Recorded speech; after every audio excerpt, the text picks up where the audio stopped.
যার বাবা নাই আল্লাহ সে বোঝে মা বাবা হারানোর ব্যথা কি জিনিস।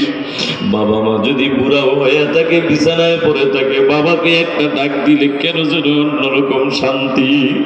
ও মালিক, এই মা বাবা হারাইয়া যারা এতিম হয়ে হাত তুলেছে, আয় আল্লাহ সন্তানের হাত দোকানের উসিলায় মা বাবার কবরটাকে জান্নাতের বাগান বানিয়ে দাও।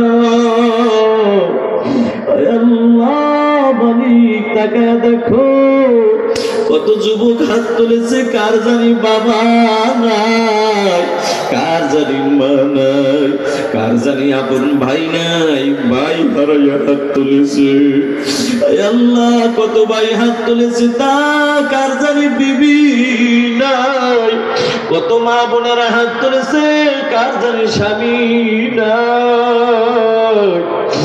আল্লাহ মা হারানো, বাবা হারানো, দাদা দাদি, নানা নানি, শ্বশুর শাশুড়ি, আত্মীয় স্বজন হারাইয়া যারা হাত তুলেছে মাবুদ গো, হাতের উসিলায় তাদেরকে মাফ করিয়া কবরকে জান্নাতের বাগান বানাইয়া দাও।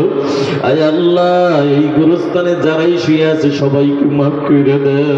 আয় আল্লাহ এই গোরস্থানে যারা শহীদ সকলকে আল্লাহ মাফ কইরা তাদের কবরকে জান্নাতের বাগান বানাইয়া দাও।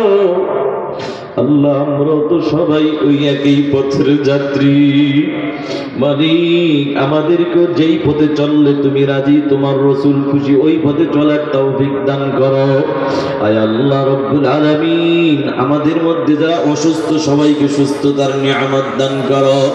আয় আল্লাহ আমার মা বাবা দুজন অসুস্থ, মেহেরবানি করে পরিপূর্ণ সুস্থতার নিয়ামত দান করো।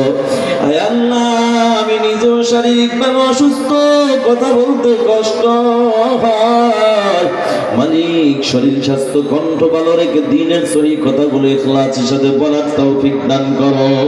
আয় আল্লাহ দিনের বেলা সফর করি, রাতের বেলাও সফর, কত অ্যাক্সিডেন্ট নিজের চোখে দেখি। আয় আল্লাহ বাবু, তুমি আমাদের সফরগুলোকে নিরাপদ সফর দান করো। নিয়ত করেছি বয়ান শেষ করে আল্লাহ দোয়ার পরে উজানির মাহফিলে যাব, আল্লাহ সফরটাকে নিরাপদ সফর দান করো। যারা উজানির ময়দানে যাইতেছে, যাওয়া আসা করতেছে, সকলের সফরগুলা নিরাপদ সফর দান করো।